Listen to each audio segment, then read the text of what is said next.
سعدونا في الدنيا فوزنا في الأخرى بخادجة الكبرى وفاطمة الزهراء بخادجة الكبرى وفاطمة الزهراء يا أهيل المعروف والعطاء والمألوف غراة للملهوف إنكم به أدراء. السلام عليكم ورحمة الله وبركاته.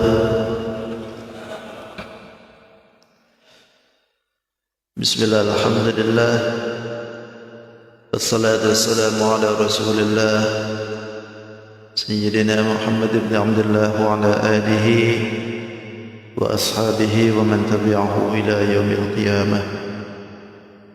اللهم صل وسلم وبارك على هذا النبي الكريم وعلى آله وأصحابه والتابعين لهم أجمعين.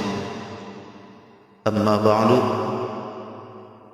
فقد قال الله تعالى في كتابه الكريم في سورة البقرة ayat 32 ya. أعوذ بالله من الشيطان الرجيم. بسم الله الرحمن الرحيم.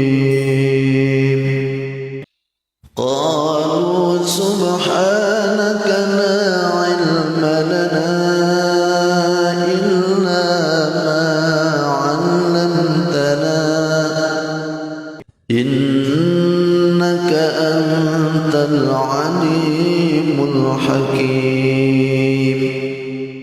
قال يا آدم أنبئهم بأسمائهم فلما أنبأهم بأسمائهم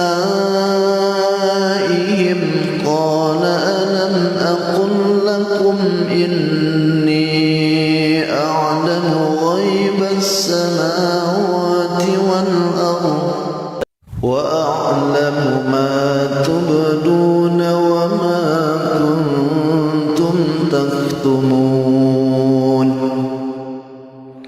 وإذ قلنا للملائكة اسجدوا لآدم فسجدوا إلا إبليس أبى واستكبر وكان من الكافرين. صدق الله العظيم وصدق رسوله النبي الكريم ونحن على ذلك من الشاهدين والشاكرين والحمد لله رب العالمين. Hadratul mukarramin wal mukarramat, Bapak Ibu para sepuh yang ulun hormati dan insyaallah Allah muliakan.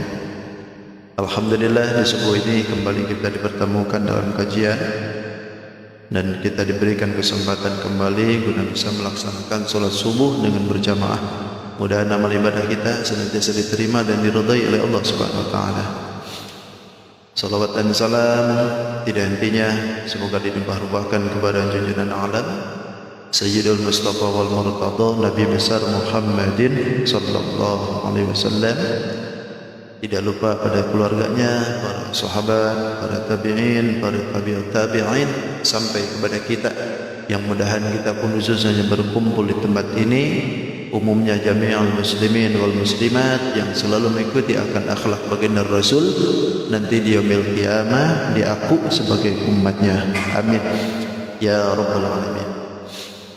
Bapak Ibu yang dimuliakan Allah, masih berkenaan dalam surat Al-Baqarah menjelaskan tentang kejadian proses Nabi Allah Adam alaihissalam ya.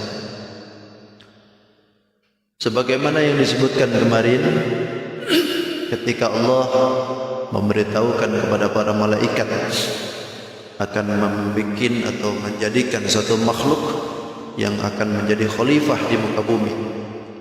Lalu malaikat menyanggah, kata malaikat, ataj'alu fiha ma yufsidu fil ardh, apakah engkau akan menjadikan makhluk yang mana yang makhluk ini suka merusak di muka bumi, wa yasfikud dima, bahkan suka mengocorkan darah dengan membunuh, sedangkan kami wa nahnu nuqaddis wa nahnu nusabbihu bihamdika wa nuqaddisu lak, sedangkan kami selalu bertasbih, selalu memuji engkau, itu bahkan macam-macam gitu. Nah, ini menunjukkan bahwa sejatinya malaikat itu menginginkan, sebetulnya menginginkan apa yang ditugaskan oleh Allah Subhanahu wa taala. Kenapa sih mesti makhluk yang lain gitu kan? Bahasanya itu gitu. Kenapa sih mesti manusia yang jadi khalifah, enggak kami? Nah, maka kata Allah, inni a'lamu ma la ta'lamu. Sungguh kami ini lebih tahu, kata Allah, ma la ta'lamu, dengan apa yang kalian tidak tahu. Kemudian setelah proses terjadi, Nabi Allah Adam alaihissalam diciptakan oleh Allah Subhanahu wa taala yang tadinya asalnya berupa tanah, diambil dari permukaan tanah, lalu dibentuk oleh Allah Subhanahu wa taala, dicampur dengan air-air yang berbagai macam, bahkan dimasukkan ke dalamnya unsur 4. Ada unsur air, ada unsur tanah, ada unsur angin, ada unsur api, dimasukkan di situ, campur. Setelah dijadikan oleh Allah Subhanahu wa taala, Nabi Allah Adam alaihissalam masih apa ya? Masih berbentuk beku itu. Belum hidup tuh. Setelah proses pembekuan itu jadi, Nabi Adam sudah sempurna, barulah ditiup ruh. Masuk ruh dari mulai kepala, sudah sampai ke mata, lalu membuka, nengok kanan kiri Nabi Adam. Begitu sudah masuk ke hidung, masuk ruhnya ke hidung, langsung bersin. Mulai itu. Makanya ketika bersin itu kan diucapkan oleh kita alhamdulillah, karena boleh masuk situ langsung ucapin alhamdulillah. Dijawab oleh malaikat, yarhamukallah. Nabi Adam pun nyaut lagi, yahdikumullah. Malaikat nyaut lagi, aslahallahu li wa lakum. Kau nyaut lagi, aslahallahu li wa lakum. Nah, kita juga begitu ya. Kalau ada orang yang bersih tapi kedengaran baca alhamdulillah, ya jawab, boleh kita doain lagi, yarhamukallah. Yang bersihnya doain lagi, aslahallahu li wa lakum. Ketika dia doa lagi, yang bersin pun doa lagi, ya sudahlah. Beres panjangan. Sampai ke situ kan. Begitu sudah sampai ke mulut, bisa ucap. Sampai ke bawah, bisa nengok kanan kiri, kan? Sampai akhirnya masuklah ke seluruh tubuh. Hiduplah Adam. Sempurna lah Adam. Makanya yang dibentuk oleh Allah Subhanahu wa taala melalui kalimat kun itu kan diantaranya Nabi Adam alaihissalam. Nabi Adam, Arash, surga Aden itu adalah menjadikannya melalui kalimat kun, fayakun. Kalau bumi kan proses 6 hari ya, kalau bumi. Langit bumi kan 6 hari. Nah, setelah jadi Nabi Adam ini sudah jadi nih. Kalau tadi malaikat itu protes itu, wa nahnu nusabbihu bihamdika, itu belum jadi itu. Belum jadi.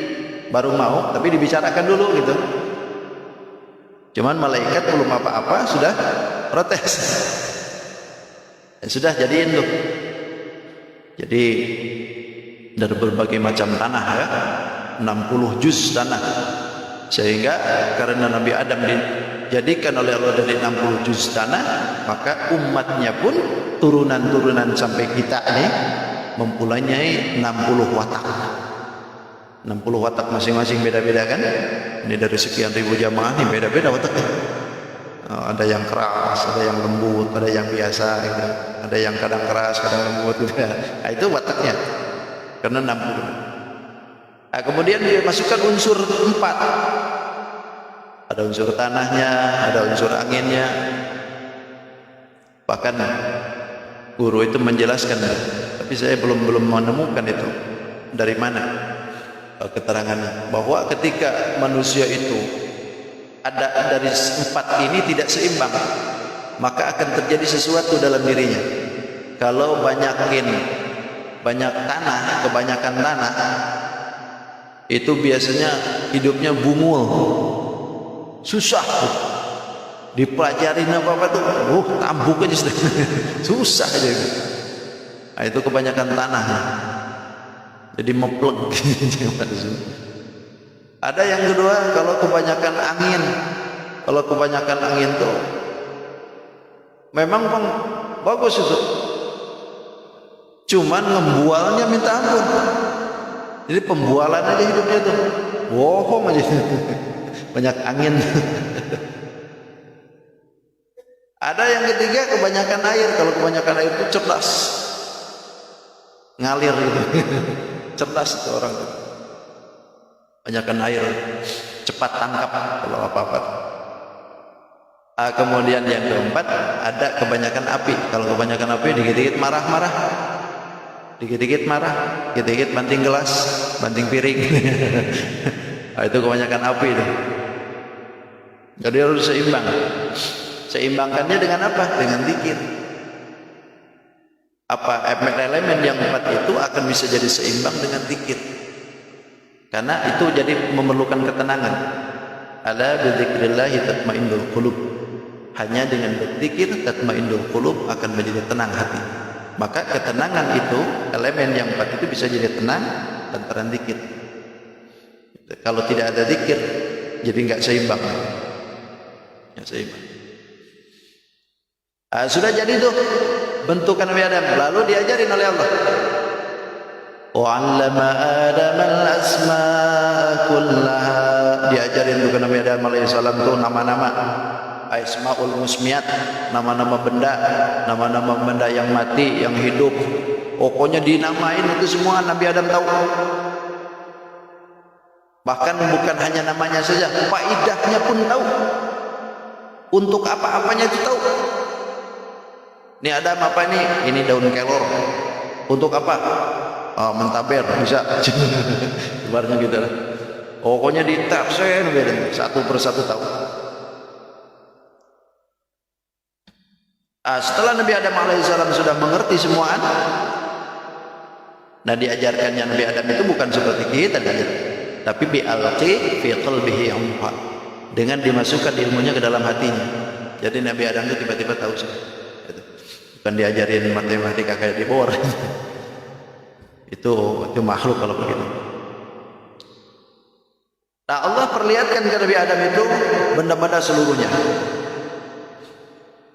Nah, setelah Nabi Adam alaihissalam itu diajarkan semua, bahkan disebutkan yang diajarkan ke Nabi Adam itu kan 2. Ada ilmu mahsusat dengan ilmu makulat. Ilmu mahsusat yang bisa tercipta dengan panca indera atau terlihat, sedangkan ilmu makulat yang bisa dimengerti oleh akal. Dimasukkan ya. Diajarkan semua. Setelah beliau itu tahu semuaan, summa aradahu 'alal malaikah. Kemudian dia disodorkan oleh Allah kepada malaikat. Faqala, kata Allah, ambiuni bi asma'i haula'i. Beritahukanlah oleh mereka kepadaku bi asma'i haula'i, dengan nama-nama semua ini. In kuntum shadiqin, jika kalian memang betul, jika kalian memang orang yang benar. Kenapa Allah berkata seperti ini? Karena malaikat pernah ada dalam hatinya kata malaikat, inni la akhlaqu a'lamu minkum. Sesungguhnya kata malaikat itu, enggak bakalan mungkin Allah ciptakan satu makhluk yang lebih tahu daripada kita. Ibaratnya seperti itu. Bahkan kata malaikat, enggak mungkin dah Allah akan menciptakan manusia yang macam begitu. Sekarang kata Allah, ambiuni bi asma'i haula. Ayo beritahukan. Karena malaikat ini tidak mungkin untuk bisa menjawab sebetulnya.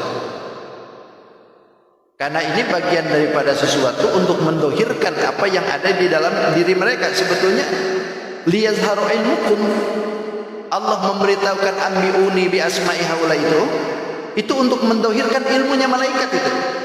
Nyampe enggak ke situ gitu, malaikat itu. Ternyata kata malaikat, qalu, malaikat itu berkata, subhanaka, maha suci engkau, la ilma lana illa ma 'allamtana, kami tidak mengetahui illa ma 'allamtana, kecuali apa yang telah Engkau ajarkan kepada kami. Dan di dalam kalimat ini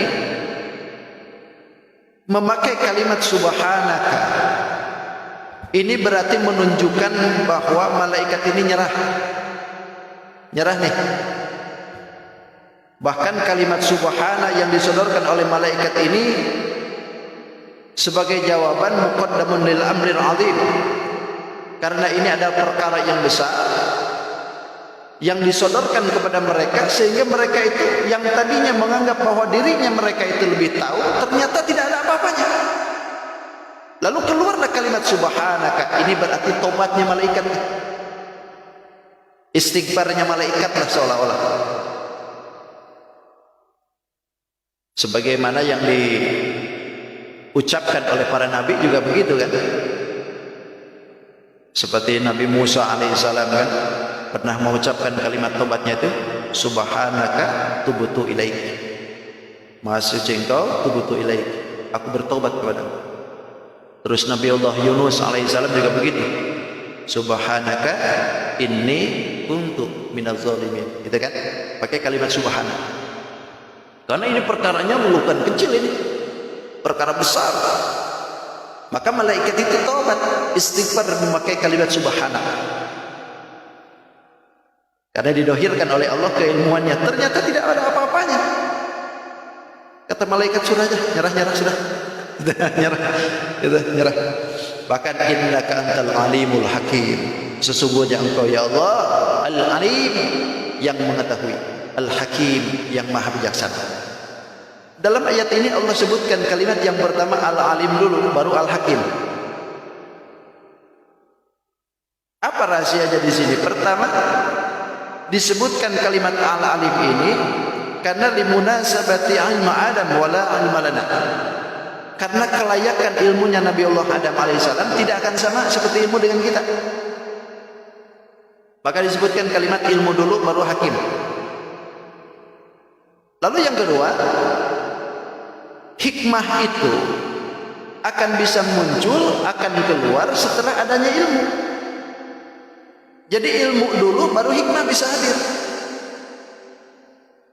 Gak mungkin hikmah itu bisa keluar tanpa ada ilmunya dulu. Makanya disebutkan kalimatnya itu al-alim dulu baru al-hakim. Karena hikmah itu akan keluar setelah adanya ilmu. Kemudian yang ketiga, ilmu itu kan sifatnya Allah, berada di dalam haknya Allah, menjadi sifat bagi Allah Subhanahu wa taala dalam azali. Yang mana sifatnya ini tata'allaqu bi jami'i aqsamil hukmil aqli al-wajibi al-mustahili. Ilmunya Allah ini sifat azali yang terhubung kepada seluruhnya bagian-bagian hukum bangsa akal yang wajib ataupun yang mustahil. Jadi keseluruhan sifat ilmu. Makanya ilmu didahulukan, al-hakim di belakang. Karena ilmu itu yang mengangkat Nabi Allah Adam alaihissalam menjadi mulia, menjadi dihormati lantaran ilmu.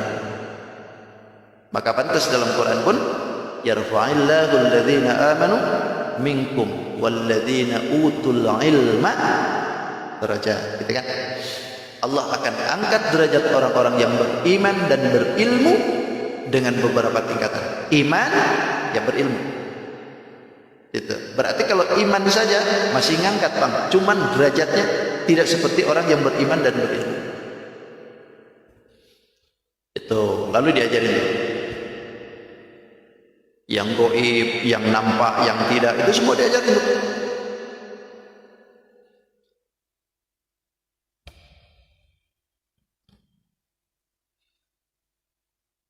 Bahkan ketika malaikat ini sudah nyerah, malaikat sudah tidak bisa apa-apa lagi. Allah berkata, ya Adam, wahai Adam, ambihum bi asma'ihim. Beritahukan kepada mereka bi asma'ihim, dengan nama-nama, bukan mereka, maksudnya mereka itu barang-barang yang sudah disebutkan itu. Bi asma'ihim aymul al-musmiyat, benda-benda segala sesuatu, pertama dari mulai namanya, hikmahnya dan kejadiannya, sebutin. Sebutin tuh. Semua oleh Nabi Adam alaihissalam diterangkan. Sampai bengong malaikat tuh. Menerangkannya Nabi Adam alaihissalam karena terhadap ilmu-ilmu itu sampai bengong. Setelah Nabi Adam alaihissalam mengeluarkan apa yang diperintahkan itu, semua diberitahukan, semua dibicarakan, semua ditujukan oleh Nabi Adam alaihissalam, bahkan disebut satu persatu. Falamma amba'ahum bi asma'ihim, maka setelah Nabi Allah Adam alaihissalam itu memberitahukan dengan nama-nama semua, kata Allah, ini berarti taubihan, artinya mencela kepada apa yang telah disebutkan kepada malaikat tadi. Kata Allah, alam aqul lakum, bukankah aku sudah katakan kepada kalian, inni a'lam, aku ini lebih tahu ghaibas samawati wal ard, tentang masalah-masalah yang samar, rahasia langit dan bumi. Aku lebih tahu, kata Allah. Bukankah aku sudah mengetahui itu? Wa a'lamu ma tubduna, dan aku pun lebih tahu apa yang telah dizahirkan oleh kalian. Artinya min qaulikum ataj'alu biha, yang mana ketika itu di dalam hati malaikat pernah menyatakan bahwa ataj'alu biha, apakah engkau akan menjadikan di muka bumi itu man yufsidu fil ardh, orang yang bukan merusak, wa yasfikud dima, dan juga suka membunuh. Itu kan didahirkan soalnya. Bahkan wa ma kuntum taktumun, dan aku pun mengetahui apa yang kalian sembunyikan. Apa maksudnya? Sembunyikan, pernah malaikat berkata, la yakhluqallahu akramu alaihi minna wala a'lam. Enggak mungkin Allah menjadikan makhluk yang lebih mulia dari kami dan lebih tahu dari kami. Itu kan secara rahasianya.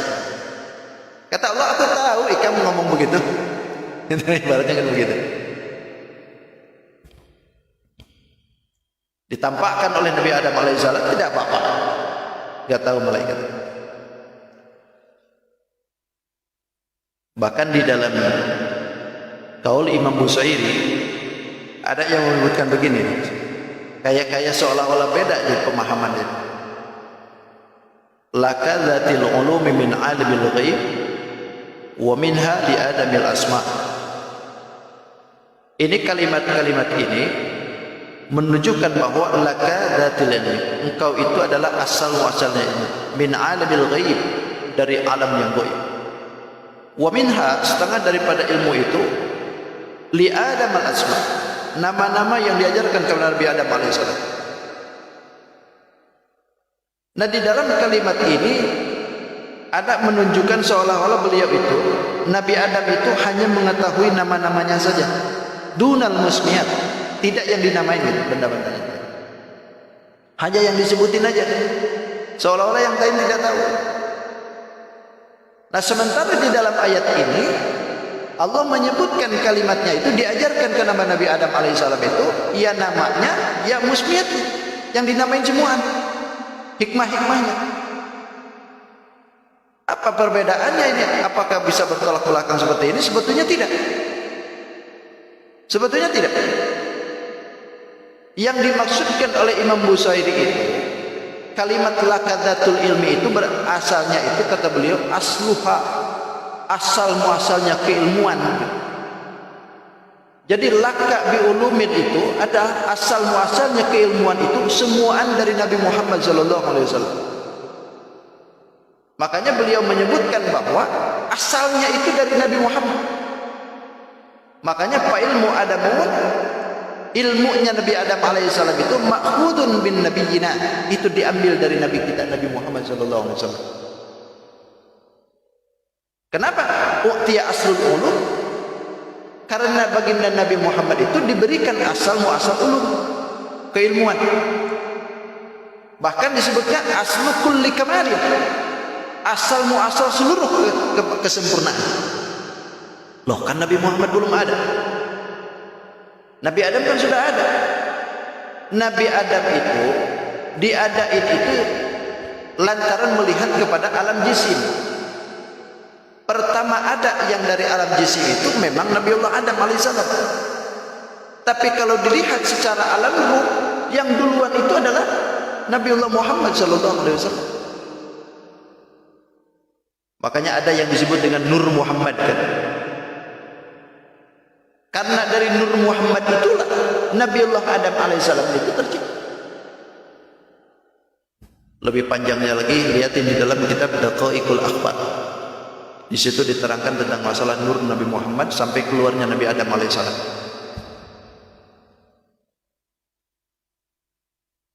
Makanya pantas di dalam syairan itu disebutkan bahwa wa kulluhum mir rasul lillahi multamisun gharfan minal bahri aw rashfan minad diyami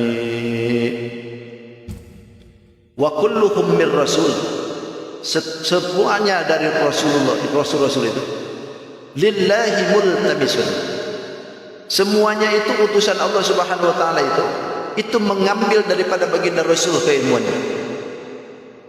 Gharfan minal bahri aw rasfan minad diyam, ibarat kata satu gayung yang diambil dari lautan lalu dibagiin ke setiap para nabi. Bisa dibayangkan oleh kita ilmunya baginda Rasul Nabi Muhammad sallallahu alaihi wasallam. Keilmuannya baginda Nabi itu ibaratnya lautan yang luas, lalu diambil satu gayung oleh setiap para nabi. Itu. Makanya pantas di dalam syairan Imam Busairi itu menyebutkan bahwa yang dimaksudkan itu bukan berarti Nabi Muhammad itu mengungguli apa yang telah disebutkan bahwa Nabi Adam cuma tahunya nama yang disebutin aja, tidak tahu nama penyebutannya gitu. Sebetulnya sama, yang disebutin dengan yang tidak disebutin Nabi Adam tahu. Cuman yang dimaksudkan itu adalah pengambilan ilmu Nabi Adam alaihissalam itu diambil daripada Nabi Muhammad sallallahu alaihi wasallam.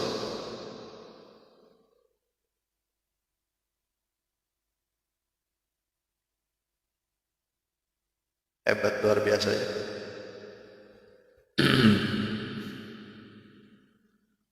Bahkan bisa dilihat oleh kita kan, keilmuan Nabiullah Adam alaihissalam itu hanya bisa menundukkan malaikat, hanya bisa menundukkan malaikat. Begitu dibicarakan keilmuan Nabi Adam alaihissalam, yang tunduk itu adalah malaikat. Tapi keilmuan baginda Nabi Muhammad sallallahu alaihi wasallam itu bisa menundukkan seluruh jagat raya. Bukan hanya kita, bukan hanya orang Arab, tapi seluruh jagat raya tunduk kepada baginda Nabi Muhammad sallallahu alaihi wasallam.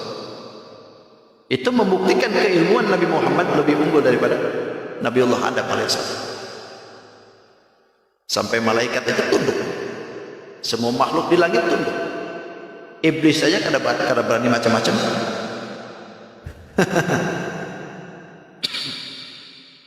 Itu.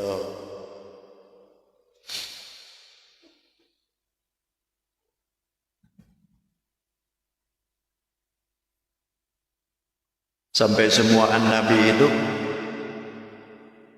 ketika mereka punya salah, itu ketika taubat ke Allah itu menyebutkan Nabi Muhammad. Nabi Adam alaihissalam ketika diusir oleh Allah ke dunia, taubatnya kan lama, tidak diterima oleh Allah. Tapi ketika menyebut nama Nabi Muhammad baru diterima. Nabi Musa alaihissalam ketika mau nyamberang lautan yang luas sudah itu disuruh oleh Allah mukul lautan. Pertama Nabi Adam alaihissalam itu mukul itu, tapi tidak terbelah. Kata Nabi Musa, ya Rob, kenapa nggak bisa-bisa ini?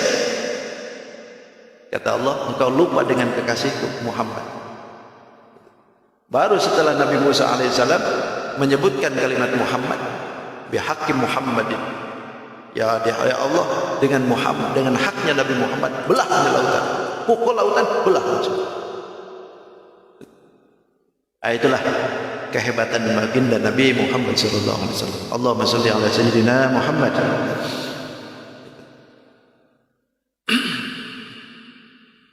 Walaupun di akhir datangnya, tapi keunggulannya sudah kedua. Hebatnya. Sudah terus. Jadi sudah itu Nabi Adam unggul sudah. Kemudian wa idz qulna lil malaikati isjudu li Adam fasajadu illa iblis. Karena malaikat ini semua tidak bisa apa-apa. Lalu Allah Subhanahu wa taala berfirman, "Wadhkur, ingat. Idz qulna, ketika kami berkata, Allah maksudnya, lil malaikati, kepada malaikat, usjudu li Adam. Sujud kalian ke Nabi Adam." Karena malaikat tidak bisa menyebutkan apa yang diperintahkan, karena malaikat itu menyerah, karena malaikat sudah tidak bisa lagi apa-apa, maka Allah suruh mereka usjudu li Adam, sujud ke Nabi Adam. Sujudu tahiyatul inhina. Sujud yang dimaksud itu adalah sujud penghormatan, bukan sebagaimana sujudnya kita. Sujudnya kita di dalam sholat itu hanya khusus untuk Allah. Tidak diperkenankan kita sujud seperti sholat kepada makhluk. Hanya khusus sebetulnya itu sujud untuk kita dengan Allah. Adapun kalimat yang dimaksudkan sujud di sini bukan sujud seperti kita, tapi sujud inhina, artinya doyong. Kayak orang Jepang. Ya itu. Kayak orang Jepang itu. Jadi penghormatan itu kata guru itu seperti tapi tidak baiknya, tidak ada. Itu penghormatan malaikat. Jadi bukan sujud seperti kita. Karena sujud seperti kita itu khusus untuk Allah. Makanya kita tidak diperkenankan sujud ke makhluk seperti kita. Kalau misalkan ada ibu bapak misalkan, saya mau memaafkan kamu asal kamu sujud di depan.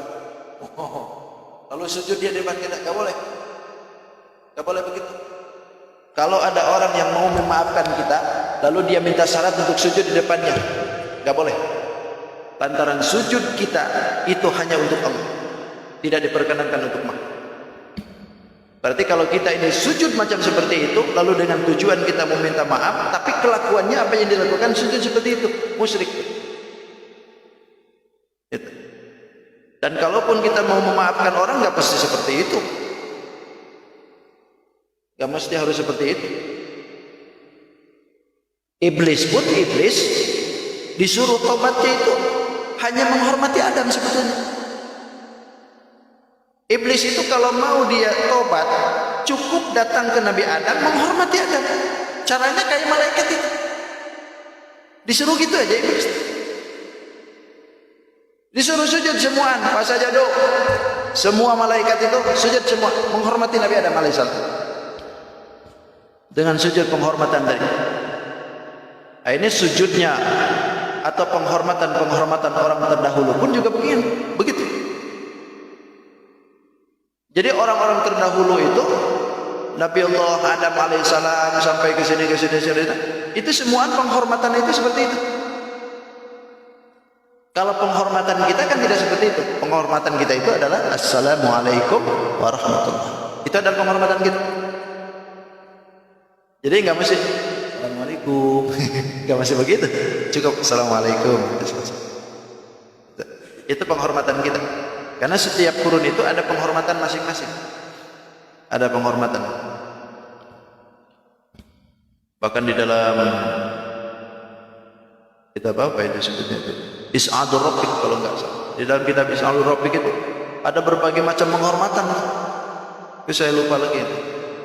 Ada yang penghormatan itu ada yang sujud seperti kita sholat, ada raja-raja dulu kan seperti itu. Ada yang hanya seperti doyong tadi, ada yang lebih kayak ruku, ada yang seperti itu. Ada yang sampai ngangkat tangan. Oh, itu penghormatan kaum Firaun. Oh, diangkat-angkat. Itu ada seperti itu. Jadi beda-beda ya penghormatan.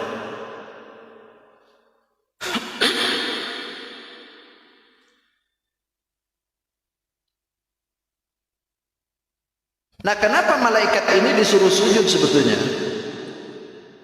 Kalau dilihatin secara begini, alasannya seperti ini sebetulnya. Ada disebutkan oleh para mufassirin. Wa'aradul musmiyatu 'alal malaikah. Disodorkan nama-nama kepada malaikat. Lalu ternyata malaikat itu tidak bisa baca, tidak bisa lagi menyebutkan kalimat-kalimat apa yang disodorkan itu. Kemudian wa'ambahum Adam. Kemudian malaikat Allah Subhanahu wa taala menjorokkan kepada Nabi Adam alaihissalam. Lalu disebutin oleh Nabi Adam. Nah, ketika Allah Subhanahu wa taala mendohirkan ilmunya kepada Nabi Adam alaihissalam, berarti apa yang disebutkan itu kan jadi ilmu tuh untuk para malaikat. Jadi ilmu kan untuk malaikat. Ketika saya terangkan, Bapak mendengarkan, itu kan semua jadi tahu. Berarti jadi ilmu. Maka ketika itu soro syaikhuhum, Nabi Allah Adam itu berarti jadi gurunya mereka, jadi gurunya para malaikat. Sedangkan sebagian daripada haknya seorang guru itu at-ta'dzim wa at-tauqir. Haknya seorang guru itu adalah pertama diagungkan, yang kedua dihormati. Ketika itu sudah diajarkan, ilmu sudah diberitahu, maka berarti itu adalah gurunya. Ketika kita punya guru, maka hak kita untuk dia satu mengagungkan, yang kedua menghormati. Maka malaikat itu sudah diajarkan ilmu oleh Nabi Allah Adam alaihissalam, berarti itu gurunya. Maka malaikat seluruhnya harus tunduk kepada gurunya. Maka hormat. Itu. Akhirnya hormat semua. Dan ini terjadi di luar surga. Jadi kejadian ini di luar surga. Belum masuk. Semua malaikat itu sujud sama Nabi Adam, hormatkan Nabi Adam. Illa iblis. Kecuali iblis nih. Kok tiba-tiba ini iblis? Padahal tadinya yang disebut-sebut malaikat kan? Yang dari awal itu kan malaikat. Kenapa disebutkan tiba-tiba ada iblis di sini? Ternyata iblis ini saking sudah seringnya bercokol dengan malaikat, berkumpul dengan malaikat, sehingga iblis ini nggak terkenal. Yang tahu itu adalah malaikat aja semua. Jadi iblis ini memang makhluk yang lain gitu dari malaikat. Tapi karena iblis ini bercokol atau bergerumbul dengan para malaikat, sehingga tidak dikenal iblis ini. Yang tahu itu adalah golongan malaikat itu. Bahkan disebutnya iblis itu kan Abul Jan. Abul Jan itu adalah nenek moyangnya jin kan? Nenek moyangnya jin. Kenapa disebutkan iblis? Karena iblis ini asal kalimatnya kan ablasa iblisan, bermakna apa isa, artinya orang yang terputus dari rahmat Allah. Kenapa disebutin iblis? Asalnya kan malaikat, sebetulnya malaikat itu disebutnya. Bahkan disebutkan di dalam kitab tafsir Khazin. Tafsir Khazin itu begitu menjelaskan tentang iblis.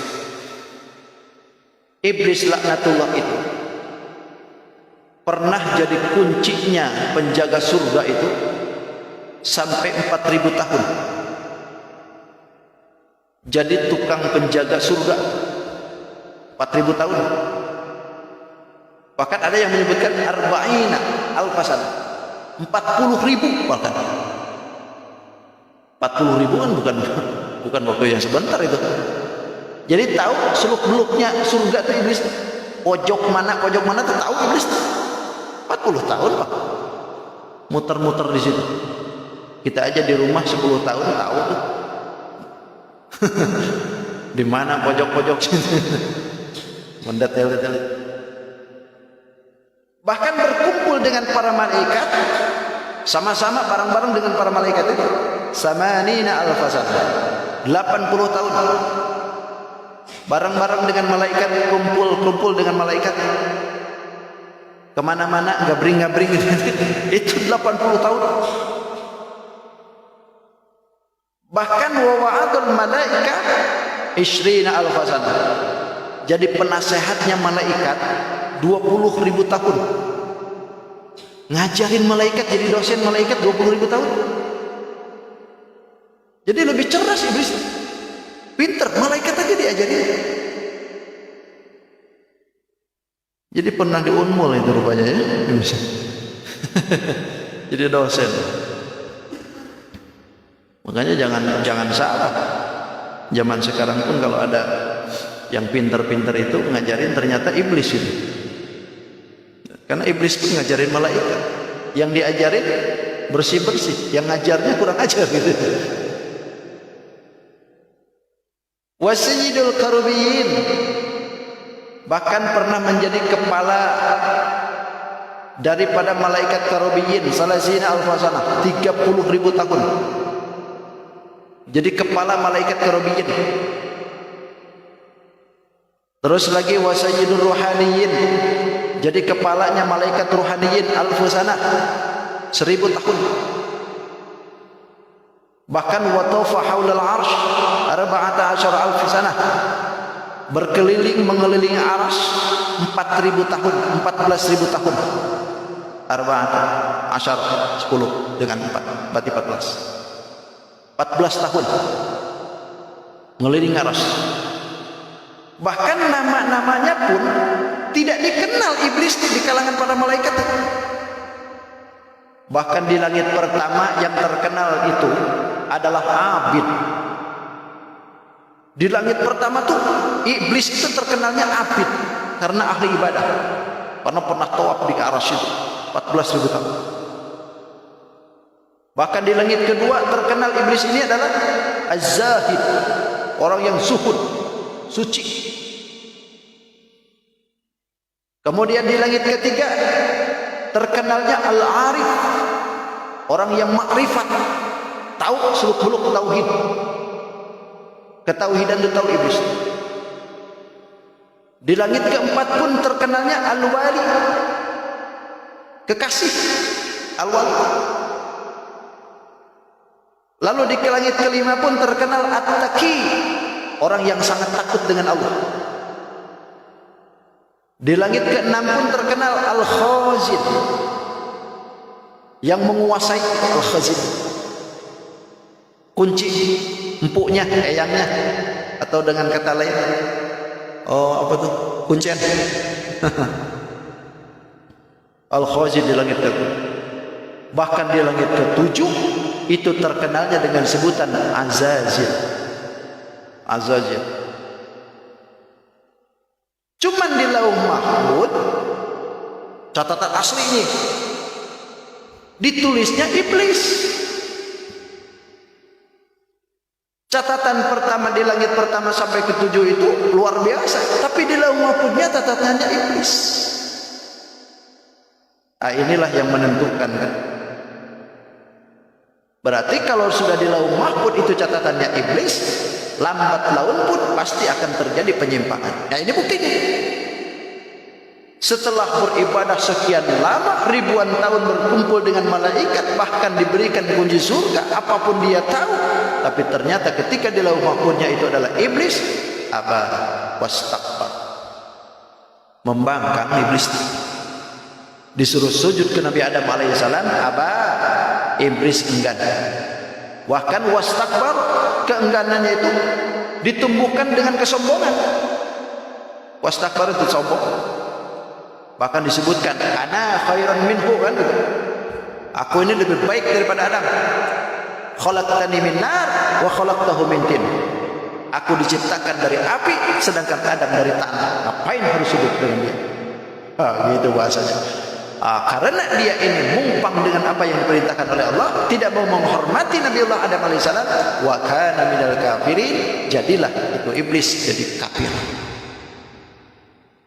Naudzubillah, summa naudzubillah ya. Setelah sekian lama ternyata ujung-ujungnya jadi kafir. Ini contoh bagi kita bahwa apa yang telah dilakukan oleh kita dalam kesolehan haruslah minta pada akhirnya harus husnul khotimah. Ya, jangan sampai apa yang terjadi dengan iblis sama dengan kita itu. Karena kalau seandainya kita ini sudah ibadah baik-baik, bagus-bagus, tapi pada akhirnya kita tidak bagus, maka yang terjadi adalah su'ul khotimah. Makanya Nabi menyebutkan innamal a'malu bil khawatim. Sesungguhnya kepastian amal itu adalah bil khawatim, tergantung dengan ujungnya. Ujungnya bagaimana? Kalau ujungnya itu ternyata jadi adalah husnul khotimah, walaupun perjalanannya itu adalah keluar daripada koridor syariat, barangkali maksiat, banyak dosa, tapi ujungnya husnul khotimah, alhamdulillah sudah. Tapi sebaliknya, kalau awal-awalannya bagus, amal-amalan ahli surga, tapi ternyata ujungnya jadi ahli neraka, naudzubillah, subhanallah. Ya, mudah-mudahan kita semuaan jadi husnul khotimah.